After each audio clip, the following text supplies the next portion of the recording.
Blog Talk Radio. The following program, NORML Show Live, is intended for responsible adults only. We advocate for the repeal of marijuana prohibition for adults. We discuss the science, culture, and controversy about America's marijuana laws. We do not advocate or encourage any illegal activity and advise all listeners to learn their state and federal marijuana laws by visiting norml.org, NORML.org. Opinions and claims made by guests and advertisers of NORML Show Live are their own and do not necessarily reflect the philosophy and policies of NORML. Listener discretion is advised.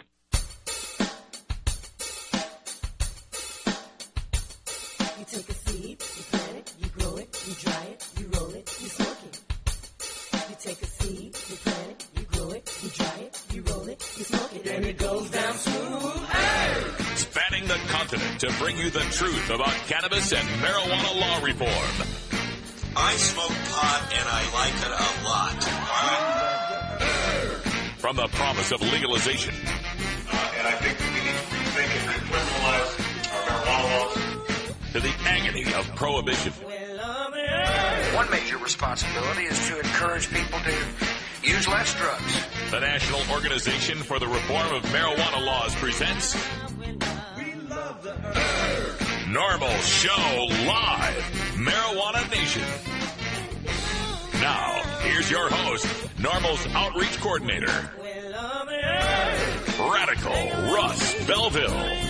Hey everybody, welcome to NORML Show Live, the voice of the Marijuana Nation. I'm your host, Radical Russ Belville. So glad to be with you here for this third edition of NORML Show Live. Oh yes, having some fun with the buttons here as well. All sorts of good stuff going on. Got to remember to push the right button. There we go. Welcome to the show. It's Wednesday, Hump Day, and that means it's the day for your regular dose of cannabis science with Dr. Mitch Earlywine, who will be joining us live at the bottom of the hour and taking your calls at 347-994-1810. Dr. Mitch is the author and editor of Understanding Marijuana, The Parent's Guide to Marijuana, and Pot and Politics. You can check out his books on Amazon.com or just go to live.norml.org and you can click right there and you'll find the books just listed right up there. You can click on them, order them for yourself. Also want to give a big shout out to Reverend Ray Green out there, and congratulations to the Iowa Hawkeyes, winners of the Orange Bowl, and very happy that Boise State had to play TCU. Also, my good friend from up in the Pacific Northwest, along with me in the upper left-hand corner of Oregon in Astoria, my half-half sister, Cannabis Carrie. Hi, Russ. Thanks for having me on the show again today. Oh, I can't help it. Somebody has to read the news. We'll be getting to the news here in just a little bit, and again, taking your calls at 347-994-1810. Also want to give a shout-out to the regular listeners of the former Daily Audio Stash podcast who are joining us, and we are experimenting today with something that should give you a little better audio quality on the iPod download. That's right, I'm recording the show right now live from the board. We'll upload that after the show, so those of you who join us later can just go ahead and get that good audio quality. Got the fax machine going off. Boy, we're having fun here in the studio. Everybody wants to get in touch with me. Lots and lots of fun.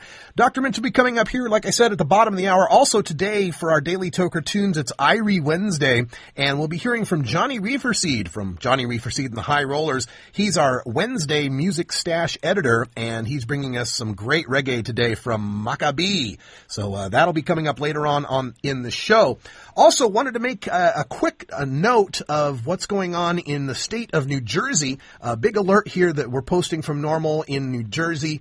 Chris Goldstein, the founder of the NORML Daily Audio Stash podcast, also the executive director of NORML New Jersey, called to let me know that the Senate and the Assembly will be voting on their medical marijuana bills on the next Monday, January 11th. So we've only got this last few days of this week for you folks in the Garden State to make your calls and get in touch with your local officials out there in New Jersey. Make sure that they will pass that medical marijuana bill. It's really, really restrictive. It looks like people won't be able to grow their own marijuana. Looks like they won't have chronic pain as a condition, and it looks like people will be locked into dispensaries. But hey, a half a loaf is better than none, folks. We got to make some changes out there on the East Coast. It's about time we brought medical marijuana to our friends out there in the Eastern Time Zone in that Mid-Atlantic area.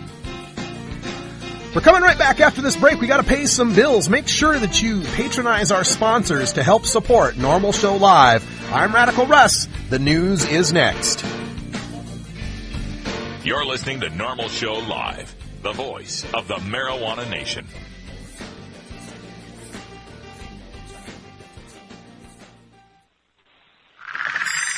Hello, I'm Paul Stanford from the Hemp and Cannabis Foundation, or THCF. Medical marijuana is legal in 13 states today, and THCF has clinics in 8 of those states. Our doctors help qualified patients obtain an authorization for medical marijuana in their state. Patients are eligible for medical marijuana with a history of either severe chronic pain and or nausea, cancer, AIDS or HIV, hepatitis, glaucoma, seizure disorders like epilepsy, chronic muscle spasms such as multiple sclerosis or asthma, neurodegenerative diseases such as Alzheimer's, and gastrointestinal disorders like IBS or Crohn's disease.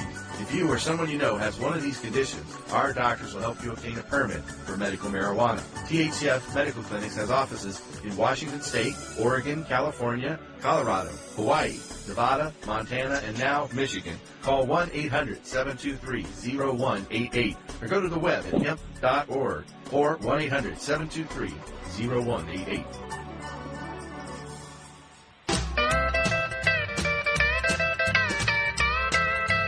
When I was in England, I experimented with marijuana a time or two, and I didn't like it, and didn't inhale, and never tried it again. I think you'd probably be a lot cooler if you had, Mr. President. Said, hey, do you have it going, kids? Sure would be a lot cooler if you did. Lie, don't hide it. Oh, lie, don't hide it. You're listening to NORML Show Live, the voice of the marijuana nation.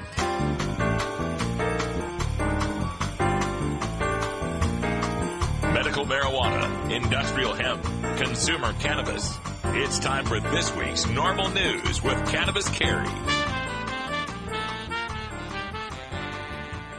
SportsIllustrated.com is reporting that Oklahoma State basketball player Marshall Moses was charged with misdemeanor possession of marijuana and driving with a suspended license yesterday.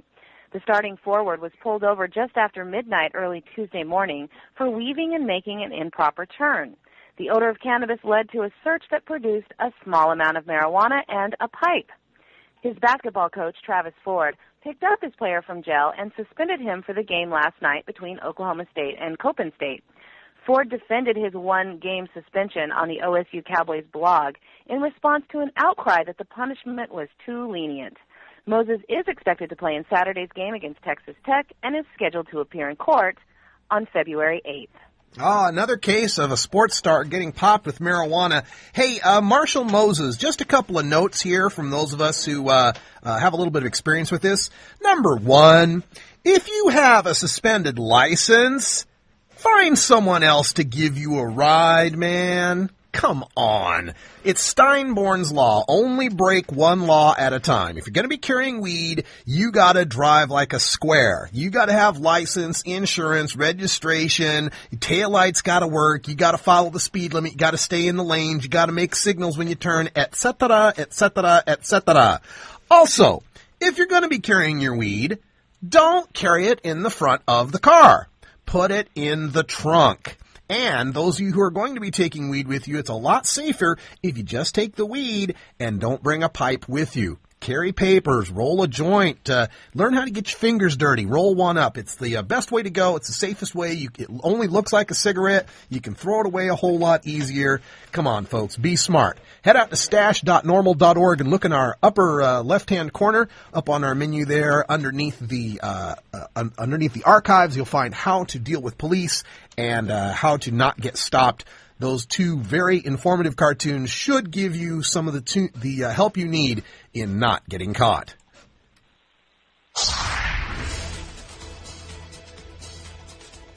And a Denver, Colorado man is dead following what police are describing to the Denver Post as a medical marijuana transaction turned bad.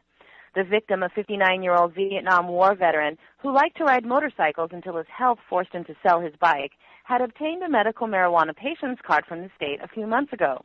Police say a shootout in the victim's home left him dead at the scene. A second man, who police are calling a suspect, walked into an emergency room a short time after the shooting, also with a gunshot wound.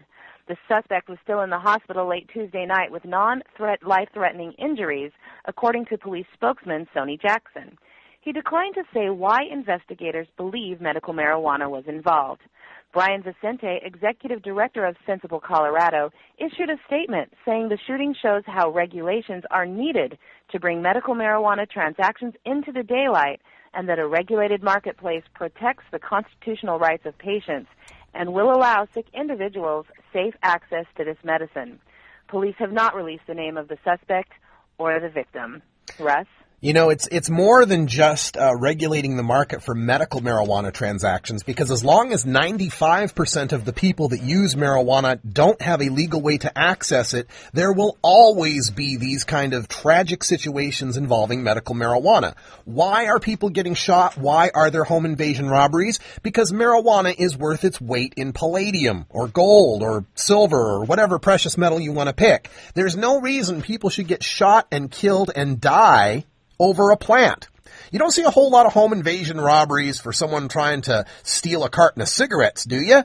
You don't see a whole lot of home invasion robberies for people trying to get a hold of your liquor cabinet, do you? No. That's because the adults who want to use liquor and the adults who want to use tobacco have a legal way to access it. It just infuriates me when these stories come out, because our opponents will seize on this and they'll say, oh, well, see, medical marijuana causes crime. See what happens when we legalize medical marijuana? People get shot and people get killed. No. People are getting shot and killed over marijuana because it's illegal. They were getting shot and killed over marijuana before we had medical marijuana. They will continue to get shot and killed over marijuana while we have medical marijuana until we make the realistic decision to let adults be adults and to allow them to consume a safe, non-toxic, therapeutic herb.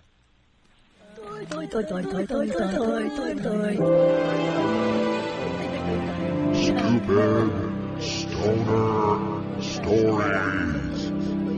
As a public service, NORML reminds you that smoking marijuana will not make one stupid.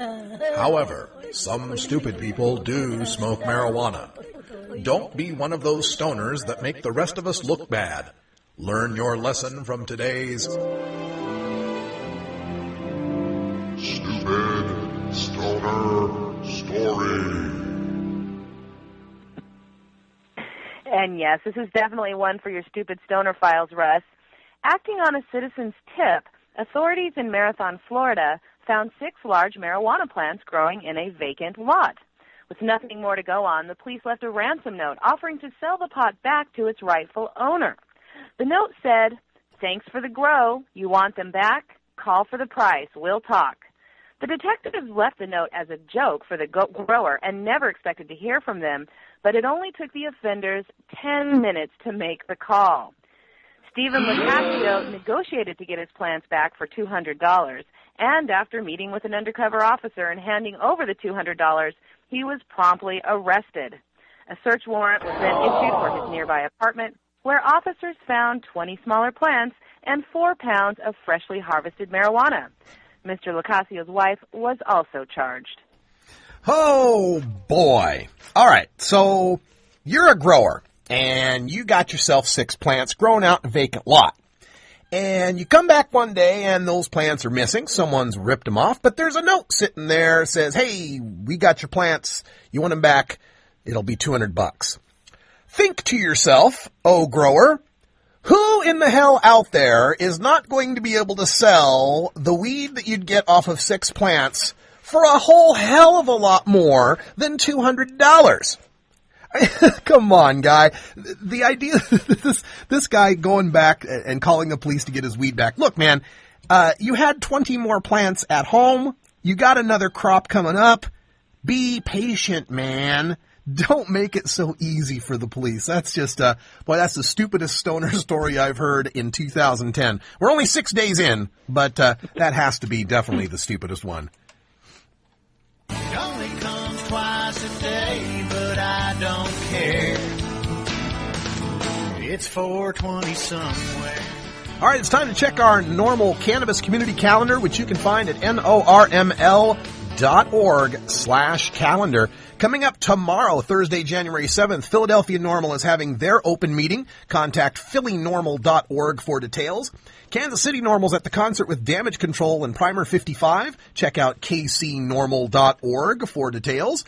KC Normal also asks you on Friday, January 8th, to come out and help urge a medical marijuana bill for the state of Missouri. So come on out on Friday, January 8th. You can also call Kansas City Normal at 888-kcnormal.org.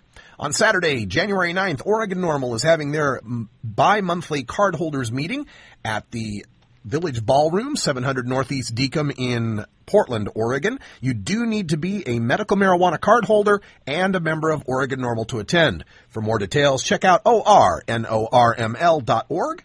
Kansas City Normal will be having their first meeting of 2010 on Saturday. Check them out, kcnormal.org. And Normal of Waco, Inc. will be having their monthly meeting at the home of Executive Director Cliff Duvall. Check out normalwacoinc.org or email cliff@normalwacoinc.org. And looking around the corner to next week on Monday, January 11th, the New Jersey Senate and Assembly will both be voting on medical marijuana. Call your New Jersey legislators by visiting stash.normal.org and checking out our action alert. And on Monday, January 11th, the Denver City Council will be having their meeting for a proposed new medical marijuana ordinance. The members of Colorado Normal, Mile High Normal, and other Normal chapters in Colorado all urge you to attend the meeting and to contact your city council. That's our Normal Cannabis Community Calendar. For more details on all of this information, check out normal.org/calendar. And if you'd like to get your chapter's information up there on our calendar, send me an email at stash@normal.org. It's a Normal shout-out. All right, Normal shout-out today goes out to the state of Idaho. I'm calling out my own home state here. Want to get a Normal chapter set up there really, really bad. Both Cannabis Carrie and I are originally from Idaho. We moved out here to Oregon in 2003, and we love it, but we still have a lot of friends and family back there in the state of Idaho who could really use some Normal chapters and some advocacy out there. And don't think that it's impossible in a state like Idaho. We've seen the city of Haley, Idaho, pass 3 out of 4 marijuana initiatives twice or 3 times in some cases here. Initiative for medical marijuana, initiative for industrial hemp, and initiative for decriminalization. I'm looking for people in the Boise, Idaho area to get involved. Send me an email at stash@normal.org. Carrie, I know you're from the Twin Falls area. There's got to be some people down there in southern Idaho. Some cool people. There's cool people all over this country, including in Idaho. So we're hoping that we can get a really strong chapter in that state. That's right. Around the Twin Falls area, if you're around Pocatello, Idaho Falls area, my father's from that area. I'd love to get eastern Idaho on board. And, of course, northern Idaho up there, Coeur d'Alene, beautiful area of the country. Lewiston, all those areas up there. State of Idaho, you're my home state. I really, really, really, really want to get a Normal chapter involved there. So please give me a call or give me an email at stash@normal.org. Now, coming up around the break here, we are going to be talking with Johnny Reeferseed from Johnny Reeferseed and the High Rollers. He's going to introduce our Irie Wednesday Daily Toker tune. Hope you stick around for that. This is Normal Show Live, the voice of the Marijuana Nation. I'm Radical Russ Belville. We'll be taking your calls with Dr. Mitch at 347-994-1810 at the bottom of the hour. Stick around. It's 20 after the hour, and we have to take a short break, if you know what I mean. Please support these sponsors who support Normal Show Live. Oh, have you ever met that funny reefer man? A reefer man. Have you ever met that funny reefer man? A reefer man. If he said he swam to China, he would send you South Carolina. Then you know you're talking to that reefer man.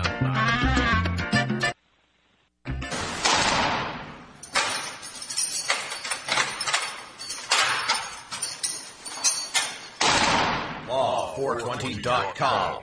Hello, I'm Russ Belville, Outreach Coordinator for NORML. In my job, I read literally hundreds of headlines each month involving nonviolent, productive citizens whose lives are ripped apart by a marijuana or drug arrest. Many citizens could avoid arrest by refusing police searches and remaining silent, but police are well trained to confuse and intimidate. That's why you have a right to speak to an attorney before answering any police questions. I hope you never need to exercise that right, but if you do, make your first call to the law offices of John C. Lucy IV. John Lucy is an accomplished criminal defense attorney with expertise in Oregon's medical marijuana law.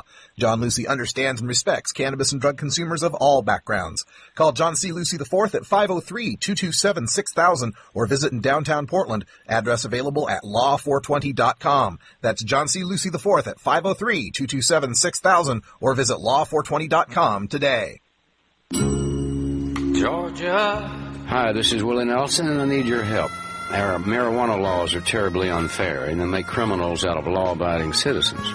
Nearly 2,000 Americans are arrested every day on marijuana charges, and we are unfairly destroying the lives and careers of hundreds of thousands of people simply because they smoke marijuana.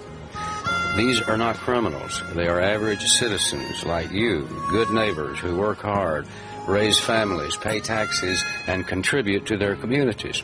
And it's time we stopped arresting responsible marijuana smokers. We need your help to end marijuana prohibition once and for all. It's the fair thing to do.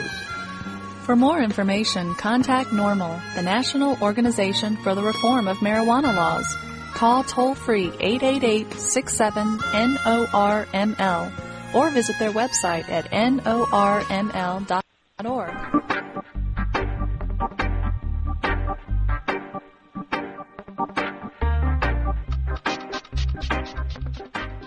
It's time for your Daily Toker Tunes, the best in 420-friendly music from all genres that uplifts, entertains, and informs the public.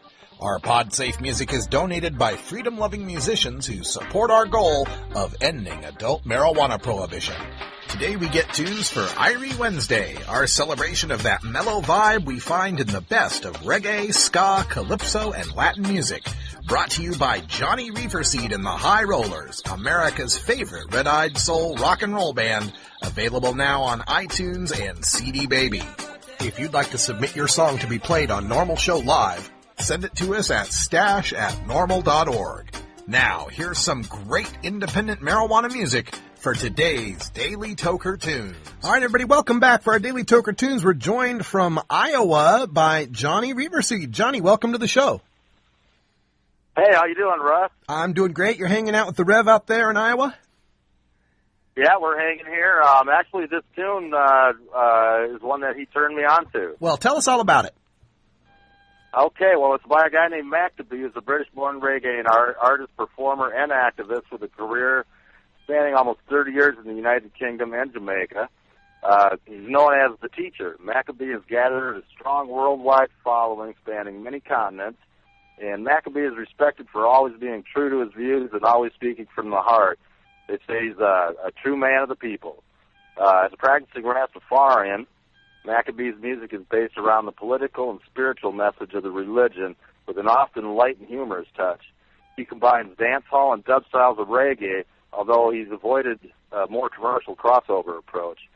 Maccabee takes his name from the Judean rebels against the Romans, called the Maccabees. You can check out Maccabee at www.mackab.com or at myspace.com/MACKAB1, and you can buy stuff on iTunes. He's got about 5 or 6 albums up on there. All right, fantastic. Let's get this played here. Thanks a lot, Johnny. This is Maccabee with Legalize the Herb. Hey, thanks, Russ. You're only making criminals out of decent folk. Just because a little bit of ganja they smoke, it shouldn't be a crime. It's about time. Have you heard the word legalizer? Have you heard the word legalizer? Have you heard the word legalizer? Have you heard the word legalizer? Millions of people smoke marijuana all over the world now, in every corner. Nurses, teacher, the lawyer, and the doctor. Even the president of America, ganja in a prison, them a regular user. The governor no mind, they keep the prisoner cooler. All your 60s hippies, where are they? Them are your bank managers and your boss of today. Have you heard the word legalizer? Have you heard the word legalizer? Have you heard the word legalizer? Have you heard the word legalizer? So why is it illegal and it's not as bad as the alcohol? Look how many people dead because of alcohol are gone at the hospital. Just wait a minute and pause. You look at the problems alcohol cause. If you're over 18, you can buy it in a bar. You buy it in a bars and you jump in a cars. Could have knocked down somebody's son or them daughters. Why them people have some hypocritical laws? You can drink till you're drunk and see stars. And it is legal just because of the pounds and the pence and dollars. Have you heard the word? Legalizer. Have you heard the word? Legalizer. Have you heard the word? Legalizer. Have you heard the word? Legalizer. Some people smoke it for relaxation. Doctors prescribe it in a medication. Rastaman smoke it for good meditation. After meditation we get inspiration, iris sensation, good vibration, healing of the nation, herb emancipation. Nobody can stop me with participation. Man upon the air from creation. Have you heard the word? Legalizer. Have you heard the word? Legalizer. Have you heard the word? Legalizer. Have you heard the word? Legalizer. Decriminalize it, decriminalize it. Decriminalize it, decriminalize it. Decriminalize it, decriminalize it. Decriminalize it, decriminalize it. Have you heard the word? Legalizer. Have you heard the word? Legalizer. Have you heard the word? Legalizer. Have you heard the word? Legalizer. Decriminalize the herb, make we burn it in peace. Arresting people for herb must cease. You're wasting the time of all the police. Too much time on the boat and the lead. Look round the world, how crime a increase. One go catch murderer, one go catch thief. One go catch the robber, them and the sex beast. And left ganja people in a peace. Cease. Have you heard the word? Legalizer. Have you heard the word? Legalizer. Have you heard the word? Legalizer. Have you heard the word? Legalizer. Decriminalize marijuana.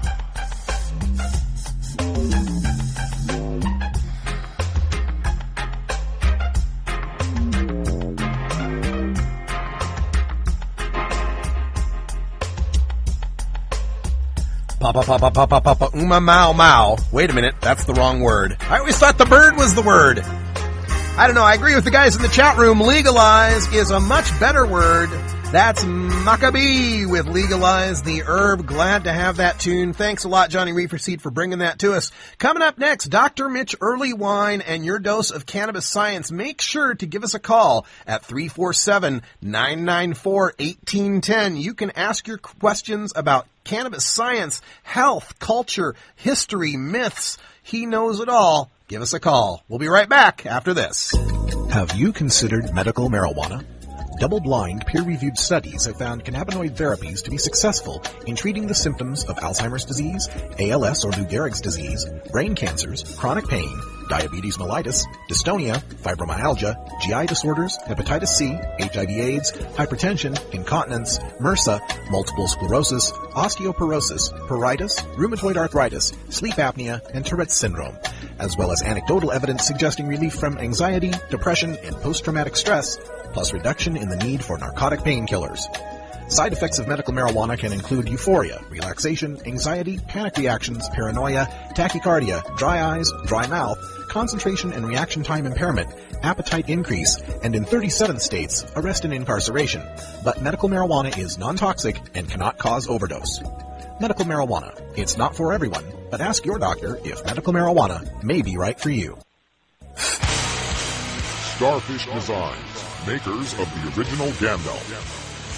I'm Radical Russ, and when I want to relax, I always have my 17-inch long original Gandalf from Starfish Designs nearby. The hand-blown borosilicate glass is strong and easy to clean, and the design is sleek and sophisticated. Starfish Designs are available from Bend, Oregon at a glass retailer near you. For locations, call 541-788-GLASS. That's 541-788-4527.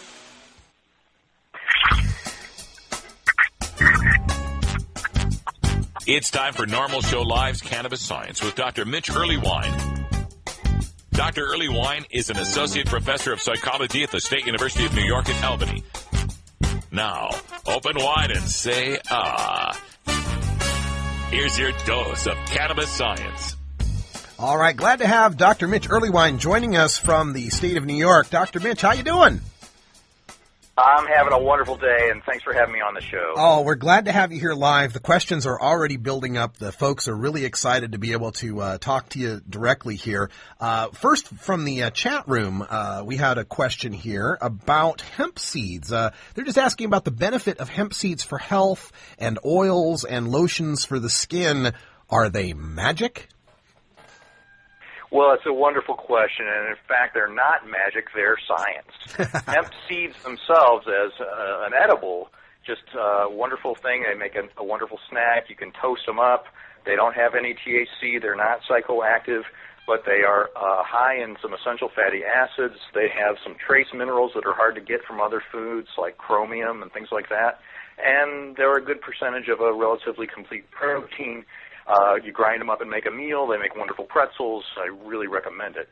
As far as the salves that contain hemp oil, those are also made from the seeds and do a remarkable job. I'm surprised they're not more popular, but they have reached the mainstream in things like Body Shop and some other products. And there aren't a ton of empirical studies, in part because it just hasn't really been essential. They're great for things like the sunscreens.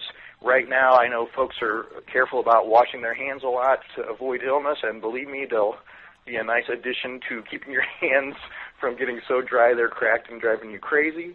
And they really are superb products. It's pretty much one of the few things in the cannabis industry that does exactly what everyone says it does. Oh, fantastic. And I'm just wondering, to follow up on that question, I know in the past year you and I have gone over a few studies where they've shown that THC and certain cannabinoids can be an effective antibacterial against staph-resistant MRSA or resistant MRSA and other sorts of staph infections.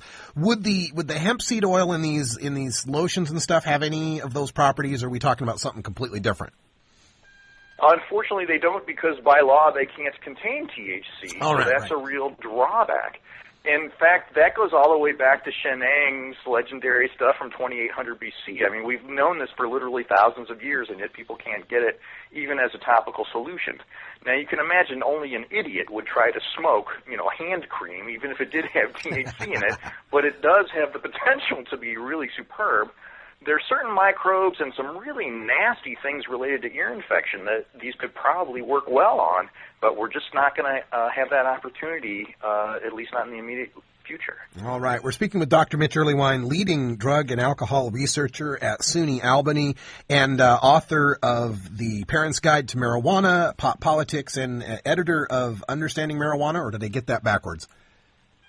They're reversed, but they're all good. They're all good, and they're all up at live.normal.org. You'll see the thumbnails for the covers. You can click on them. You can buy the books at Amazon and learn a ton. Got another call here from the folks out in Kansas City, NORML, asking about something called the K2 Herbal Blend and wondering if you knew exactly what that was besides not having cannabinoids. I'm wondering if it's one of those fake pots that you see in High Times, perhaps. In fact, it is, and a big shout-out to those guys. I love Kansas City. I grew up in Missouri, and I'm really hoping they can make some wonderful progress there. The bottom line on the sort of over-the-counter or legal high materials depends on if it's something that you're supposed to swallow or something that you're allegedly supposed to smoke. I really can't recommend these because there just aren't any data. I'm extremely apprehensive about anyone really smoking anything. All my data from the vaporizer suggests that lighting things on fire just isn't something that our lung tissue evolved to handle. So I can't recommend those. The subjective reports from those tend to be comparable to what I hear from other placebos.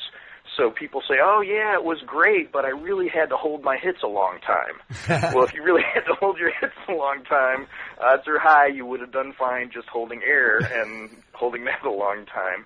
So I'm real apprehensive about those. The things that people usually swallow are often either caffeine, ephedra, if it's legal where you are, or other kinds of stimulants rather than anything that's even close to a cannabinoid. And these also can have nasty cardiovascular effects at high doses.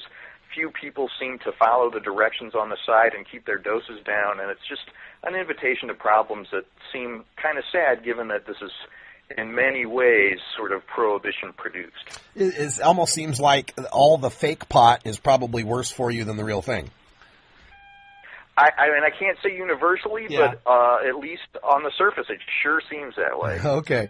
Another call coming in from the chat room here. This one is someone asking about theorizing why, or can you theorize about cannabis's ability to keep the lungs less likely to develop cancer by combating the effects of moderate cigarette smoking? I guess they're asking here, if you're a moderate cigarette smoker, does smoking cannabis help you not get cancer from the tobacco?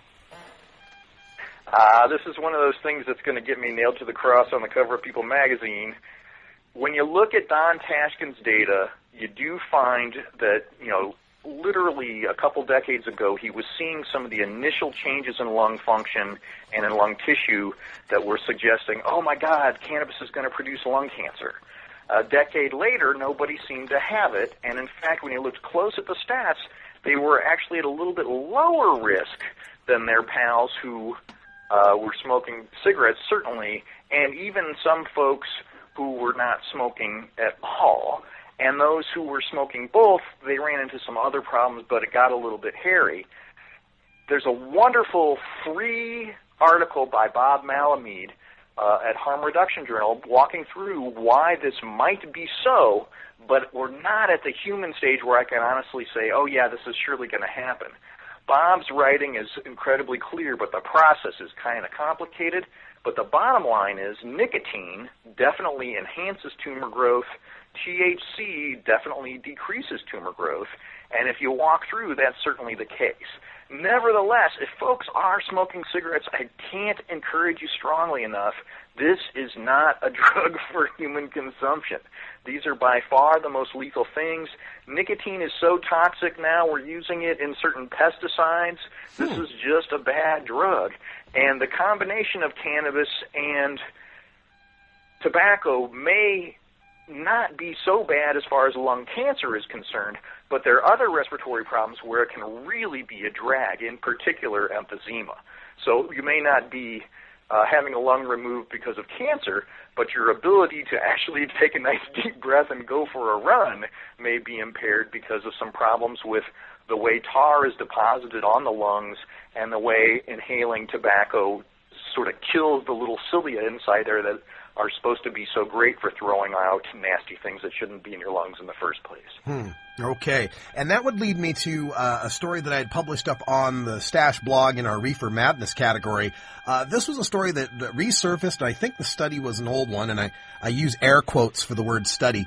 This one, and this one goes in your name files too, Dr. Earlywine. You'll love this guy. Dr. Alan Budney at the University of Vermont in Burlington found that marijuana smokers who stop using the drug while in their home environment suffer withdrawal symptoms that appear as severe as those associated with tobacco smoking. This so-called study, they followed 12 marijuana smokers over a 5-day period where they had 3 days of abstinence, and they noted the various things of strange dreams, increased aggression, decreased appetite, sleep difficulty, and so on. I was wondering if you could just, shoot that down for us as far as the flaws as a study and the truth about withdrawal from marijuana. I mean, I love Alan, and with a name like Budney, he's got to be good, right? He has moved from Vermont out to Arkansas. It seems like anytime I move somewhere in the country near him, he always moves away, so it's not the kind of contact we've been eager to get. But also, Alan gets literally millions of dollars a year for cannabis treatment research, and so we have to understand that he's got, an advantage for framing things in a certain way. The take-home message on this study was really about, hey, if you're around all the cues for pot when you're trying to quit, it's harder. And that's really what he was trying to say here. But when you look at what are the withdrawal symptoms of cannabis, you and I have gone back and forth on this a million times. I mean, they're hilarious. Loss of appetite? Are you kidding me? This is a withdrawal symptom, right? And invariably, there's a lot of individual differences on this. So some people really do find it irritating to lay off, and other folks don't have as dramatic a reaction. But as Paul Armentano has mentioned time and again, when you look at the animal studies, as withdrawal goes, this is pretty minor and doesn't hold a candle to the dreaded caffeine, alcohol, or nicotine. So, yes, you do get animals who experience withdrawal in the lab, but it's often for a very brief duration. The severity in some of Alan Budney's other work suggests it's comparable to cigarettes, but he never goes for the duration aspect. And when you look at the symptoms themselves, you have to guffaw just a bit. Strange dreams. I mean, this is a withdrawal symptom. Again, anybody who's like withdrawn from heroin or the opiates looks at these and gets insulted that these get called withdrawal when what they have to endure, which is usually uncontrollable muscle things and outrageous, horrible symptoms, much more like a nasty flu, they get, as you might imagine, pretty ticked off at the idea that this is withdrawal. The other thing, though, is taking time off is time well spent. And there's nothing better for enhancing your cannabis experience and keeping your cannabis bill low than taking a month off every year. And it's funny how every time I mention this, I sometimes hear these outrageous gasps, like, a month off. But you will be stunned at how superb your tolerance drops and how you suddenly get to appreciate it more. So there isn't this automaticity about your cannabis use. You know, just because it's Friday doesn't mean I have to get high. Yeah. And suddenly, you know, you enjoy the plant more, and like Maccabee was saying, it becomes more of a meditation. All right. Got a question from the chat room here from Vapor King asking, what about the endocannabinoid system in the brain? Is there any new news on studies about endocannabinoids or understanding the receptors? This is such a superb literature, and there's stuff going on this literally every single month as the journals open things up. I think some of the most intriguing things are some things we've alluded to on the stash in the past. The idea that THC can suppress tumor growth, and then some recent work that cannabidiol, of all things, can basically alter craving for heroin, which is something that, you know, heroin addicts have been sort of alluding to over the years, but now we actually have some intriguing data about the mechanism. I love the fact that the cannabinoid receptor seems to modulate all these other things going on in our bodies, because fortunately you don't have to drop acid to realize we're all connected. And the intriguing aspect of this is it's really wide open. We've finally been able to clone the receptor. Mahulam and all those guys in Israel are just doing some superb work with that. And they've developed these knockout mice, basically mice who are born with or, you know, basically don't have this cannabinoid receptor, and you can see, man, they're really aggressive, they're bummed out all the time, they get really fat. You know, it's obvious that this is a really rivetingly important component of our nervous system and the brain. I think that may explain a bully I had in 5th grade. Looking here to another question here from the chat room. We've got a question here on dwarf skullcap, an herb called dwarf skullcap, and I'm wondering if you know anything about that.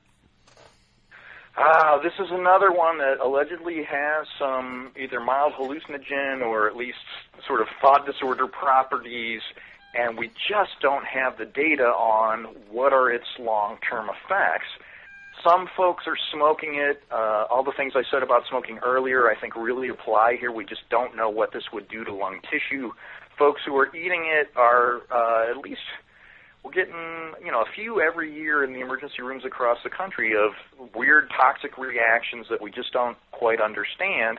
And unfortunately, too, people aren't really great at identifying it in the wild, and so sometimes they can confuse it with some other psychoactive herbs, some of which can have some really harsh problems on the liver. So this is another one where I just can't recommend the home game. Mm-hmm. Someone else was mentioning, is this an ingredient in that new spice drug that they're talking about? We've heard about this coming out from Germany, something called spice. And in fact, it's curious because quite a few European countries now have a bunch of different things that are going by the name spice, and I'm afraid PR has hurt whatever spice was, if it might have been good. So now everyone is just tossing things together and calling them spice. Yet another benefit of the underground market, I guess. Yeah. So I can say that there have been samples where spice has contained skullcap that have been identified, but every time you buy something on the street, you just don't know what it is. Yeah, once again, another argument for the sensible regulation of these sorts of substances. Well, Dr. Mitch Earlywine joins us every Wednesday here, either pre-recorded or live, for Normal Show Live's Cannabis Science. Thanks a lot for joining us, Dr. Mitch. It's always a pleasure, and thanks so much for having me. All right, we'll be right back. You're listening to Normal Show Live, the voice of the marijuana nation.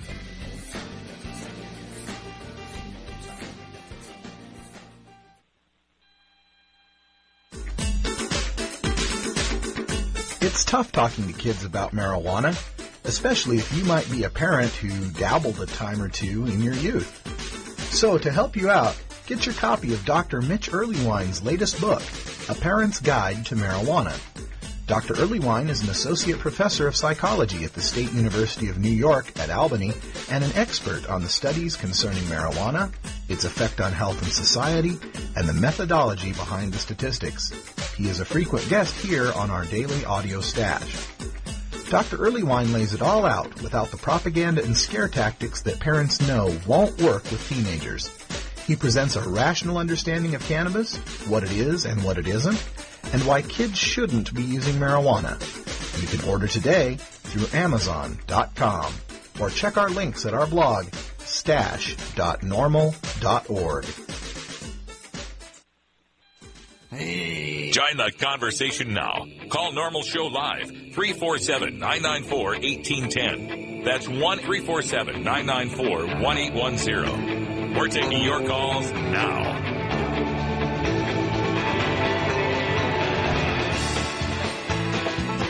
Welcome back to Normal Show Live. It's 46 after the hour. The phone lines are open at 347-994-1810. Open topic, whatever you want to talk about. Just want to give a shout out or leave a comment or have a question. Maybe we can help you out. I'm going to go back to Astoria, Oregon, and my good friend Cannabis Carrie, and she's been hanging out in the chat room. Carrie, how's things going out there in cyberspace? Pretty good. I met someone who's sort of close to our area here. They're from the Gorge, and they have a beach house in Ocean Park. So we're exchanging weather information. Oh, that's fantastic. Folks, if you want to get involved in the live chat where you can ask questions, Carrie monitors the chat and brings the questions up to me, and that's how I was able to get them to Dr. Mitch. You can always find us at bit.ly/NORML chat. Now, it's case sensitive, so you have to do the normal in capital letters. bit.ly/NORML chat. I want to go to some stories here that have been sitting on the Stash blog over at stash.normal.org. Please check it out. We've done a complete redesign, trying to make it easier for you to find some of your favorite stories, a lot of menu-driven stuff now. And I wanted to make a mention of the legalization bill that was filed in the state of New Hampshire. A bipartisan coalition of lawmakers today introduced legislation that seeks to regulate the purchase and use of marijuana for adults. That is such good news. We are so happy to hear that. Yes, give it up. House Bill 1652 allows for the purchase and use of marijuana by adults age 21 or older, regulates the purchase and use of marijuana, and imposes taxes on the wholesale and retail sale of marijuana. Personal possession of up to 1 ounce of cannabis and or non-commercial cultivation of up to 3 marijuana plants would not be subject to tax and regulation under this act. We've got a copy of the full text of the measure available out there at our blog, stash.normal.org. You can find that by going to the politics section. Use the menus up at the top. We're encouraging everyone to contact their legislators in the Granite State to support HB 1652. We've got the links for you at normal.org in order to send an email, a fax, or to contact your legislators directly through telephone call. Remember, a phone call is best. When they get a call, that's like them hearing from 50 people. They know most people don't like to call, so when you call, it really does make a difference. Got another sad story that I want to approach here. Boy, this one, it's not exactly a marijuana story, but it's something that I've been following for a long, long time now, and it's just something that has to stop. This is the police in suburban Chicago tasered a man 11 times while he was having a diabetic seizure, and the 56 seconds of needlessly inflicted shock inflicted while he was lying unresponsive on the floor of his bedroom permanently scarred him and caused him neurological damage that has not abated, the man claims in a Chicago federal court. Prospero Lassie said he suffered a diabetes-induced seizure at home on April 9th. His roommate called 911, and police from LaGrange Park and Brookfield responded with EMTs from LaGrange Park. Lassie says his roommate explained to police that he was having a diabetic seizure. Lassie was not alert and could not move his body.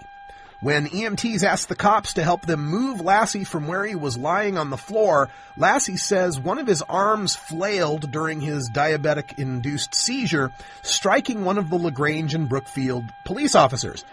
At no time did Mr. Lassie intentionally strike or offensively touch any of the LaGrange or Brookfield defendants. Lassie says LaGrange Park officer Darren Pedota responded by tasering him 11 times for nearly a minute as he lay helpless. He was hospitalized for 5 days and was unable to work for 3 months because of the attack, and his quality of life has suffered substantially. At no time did Mr. Lassie do anything to warrant the use of force against him. Mr. Lassie was never cited, never arrested, and never charged with any crime.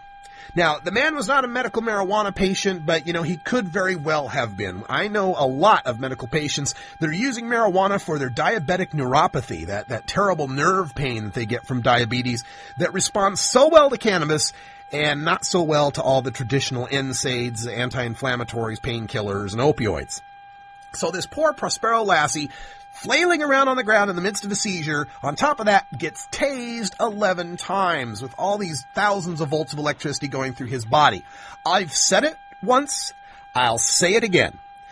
You should not be using a taser unless you would also set the same standard for using your gun. The whole idea of tasers was to come out and bring us something that was supposedly a less than lethal use of force so that cops didn't have to shoot people. The idea here is we'd give them tasers, they could shock a guy, knock him down, and that way the cop wouldn't have to pull his gun. But of course, when a cop pulls his gun, there's some pretty strict procedures there. He has to be threatened. He or she has to be threatened. They have to have a direct and imminent threat to their life or health or safety in order to mandate the use of their firearm. There should be exactly the same standard for the use of a taser. We're talking about an extrajudicial electrocution here, folks, of a suspect who is supposed to be innocent until proven guilty. And I cannot be convinced that these 2 or 3 police officers, however many were there, were in any danger from a man thrashing about having a diabetic seizure. But once again, it's the instance where police are using tasers not as an instrument of last resort, but as an instrument of compliance. They are using them to try to get the suspect to do what they want them to do or to punish them for contempt of cop. I believe that any cop that uses a taser should be subject to the same sort of internal affairs review as they have for a police officer who discharges his firearm. They should be given leave with pay, administrative leave. There should be a full investigation of the tasering and some reckoning as to whether or not the tasering was actually necessary. We have had over 200 people die from tasering in this country since about 2004. Amnesty International tracks this stuff of where these people die, and when we find out 90% of them did not have any sort of weapon with them when they were tased, we find those types of things out, and most of them weren't charged with anything or any crimes or any violent crimes. That's got to stop, people. This is ridiculous. The use of tasers was never intended for this sort of situation, and we need to have more people calling their police departments, calling their local elected officials to do something about this, because it's really got to stop. We've got to do something about this. All right, so let me move on here to another subject. We were talking with Dr. Earlywine earlier about marijuana and addiction. And this is something that always gets to me in a personal way, because I'm the child of an alcoholic, drug addict father. And my father was an alcoholic, and he was using speed and weed and coke and all the good stuff. He was using all of that up until I was 12 years old. When I was 12 years old, my dad was about to commit suicide by jumping off of a bridge, the bridge that actually goes over the Snake River between Payette and Ontario. When he said he had a moment of clarity, he actually says that he had an experience, spiritual experience, that led him to check into the Mercy Care Center and their alcohol and drug rehab program. He detoxed for 30 days, got clean and sober, went back to school, became a drug and alcohol counselor, and then proceeded to help other alcoholics and addicts to beat their demons. So for me, when I hear about people talking about marijuana addiction and people having severe withdrawals from marijuana, excuse me if it just makes me a little bit upset. I remember very clearly as a kid, before my dad got clean and sober, I probably was 10 or 11 years old, the numerous times that he tried to quit cold turkey after having a couple of DUIs or other legal problems. I remember him locking himself into a trailer house that was behind our house in Nampa, Idaho, locking himself into a trailer where we couldn't go see him, where Mom had to tell us, Daddy's sick, we can't go see him, because he was in a trailer for 2 or 3 weeks going through the DTs trying to kick alcohol, going through the trembling and the hallucinations and the cold sweats, curled up on the floor in the fetal position, crying out in pain and puking from trying to get over alcohol and hard drugs. So again, pardon me if I've got a problem with people that throw around the word addiction and withdrawal as if it was just such a light term. It really does offend me. I'm not at all offended by saying people can have a marijuana dependence. I do think there are people that have problems with marijuana. The National Institutes of Drug Abuse and other studies have shown about 9% of the people who use marijuana do end up displaying some sort of form of dependence. Which, again, we have to remember that about 15% of the people that use alcohol and about 32% of the people that use tobacco end up having dependence. Anyway, for those 9%, I do wish you the best of luck in the world, and, 12-step programs can help, all sorts of things can help. But please, let's reserve the word addiction for serious physical, chemical addiction with withdrawals that can kill you. All right, a couple of more questions coming up here on the chat line. Where to send letters from legislators for the blog? Oh, we have a thing at the Stash blog at stash.normal.org called Politicians on Pot. And the way that it works is you send an email or a letter to your elected official, and then that when they send you the reply back, we post it up on the web. We tag it by whether they're Republican or Democrat, what state they're from, so that when other people, when it comes election time and you want to find out how your politicians feel about marijuana, because usually you don't find that kind of information on their websites, you can find it at the Stash. We've got a little search box up at the top. You can type in Republican or Democrat or the name of your state or the name of a particular legislator, and if we've got their email, you'll see it up there on the Stash. If you've got those, just send it to our direct email address, stash@normal.org. And if you gave it the subject, Politicians on Pot, that would help a whole lot. Also, a question from Aper King. What do you people think about a person being sent to rehab for marijuana? Well, it beats prison, I'll tell you that. But for me, I'm really not for court-mandated rehabs. I believe people that want to go to rehab, it's the old joke, how many psychiatrists does it take to change a light bulb? One, but the light bulb has to want to change.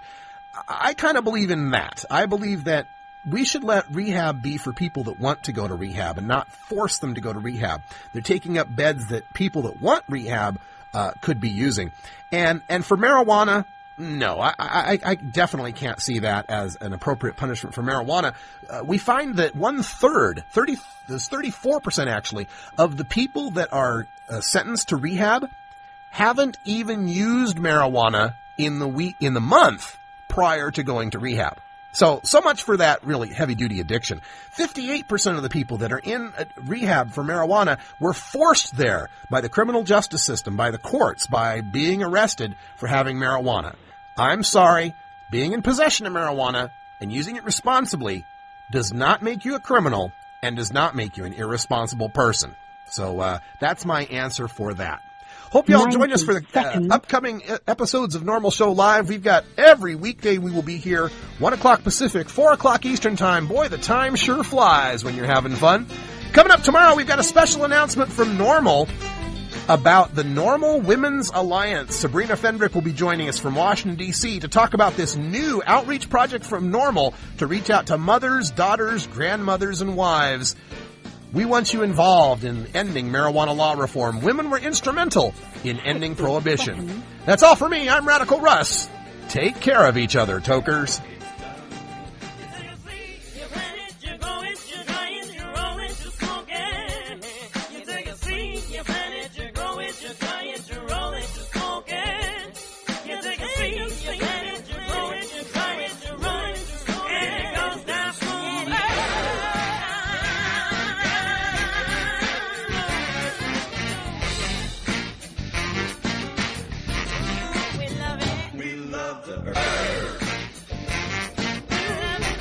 This is NORML Show Live, the voice of the marijuana nation.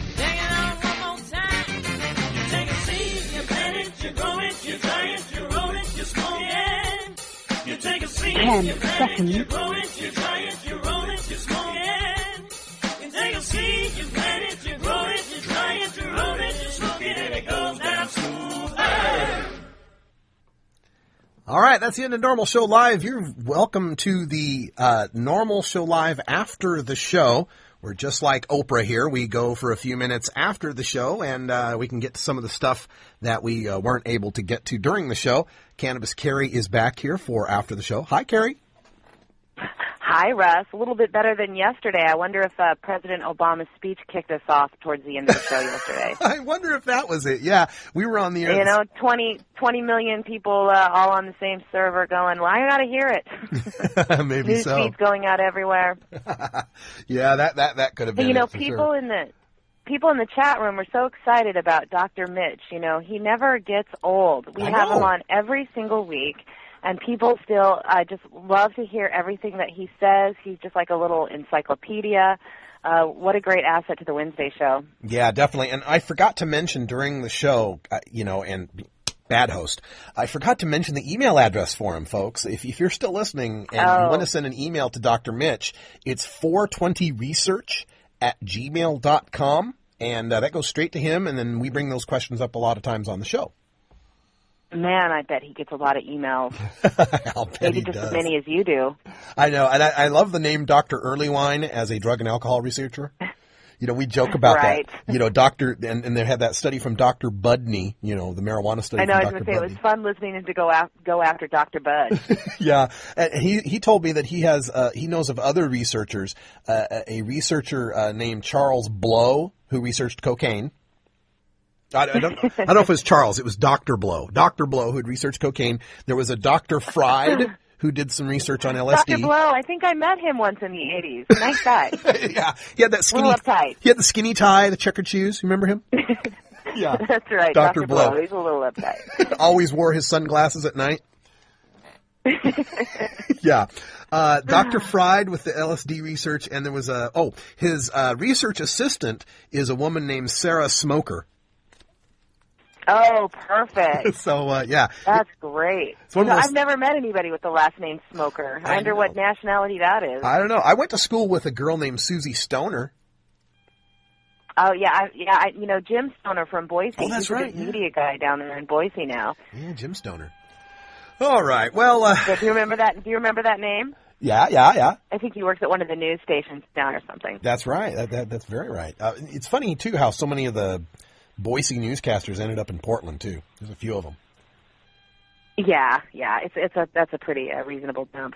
Well, other things I can mention here for after the show. Today is my brother Matt's birthday. Oh, that's nice. That's excellent. Yeah. You going to give him a call? I will give him a call and say happy birthday to you. Yeah. Hey, and one thing I was going to mention, this year on your birthday, I think your birthday must be on a Sunday this year. It is? Is it Super Bowl Sunday or is that the next No, one? it's the week before. It's Pro Bowl Sunday because you're going to have the Pro Bowl before the Super Bowl. Oh. Well, I'm producing a show out here on the Oregon coast that will broadcast on KMUN about cannabis and hemp legalization and where we're at in movement for the coast folks. So I'll be doing that. It'll be 7 p.m. on Sunday night on January 31st. And folks I'm hoping to connect with some coastal normal people so they can call in and get a few words in as well on the show. Yeah, and that'd be cool. And folks that are listening to us all over the country, they can hear you online, can't they? Absolutely. It's coastradio.org, and it streams live. Coastradio.org. All right, yeah. Folks, listen to it. Carrie is wonderful on the radio. Great, fantastic voice. Wonderful radio voice. Yeah, well, thank you. Oh, thank you very much. Oh, thank you. Okay. Well, gosh, I think that's everything we have to say here.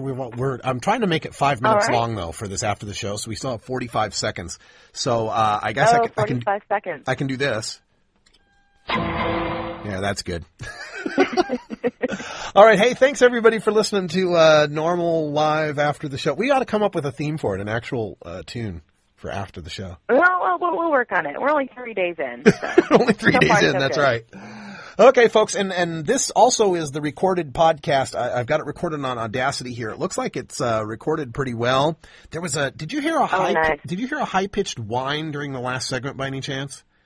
I did. I didn't know if that was on Dr. Mitch's phone or if that was something in your house that was making that noise. Well, after Dr. Mitch got off the air and we did the last segment and I was just rambling, it was still there. So, you have to check that out, too. Yeah, I'll have to look into that. All right. Well, that's it for... luckily you won't be... Yeah, well, that's it for Normal Show Live after the show. And for Cannabis Carrie, I'm Radical Russ. Take care of each other, tokers.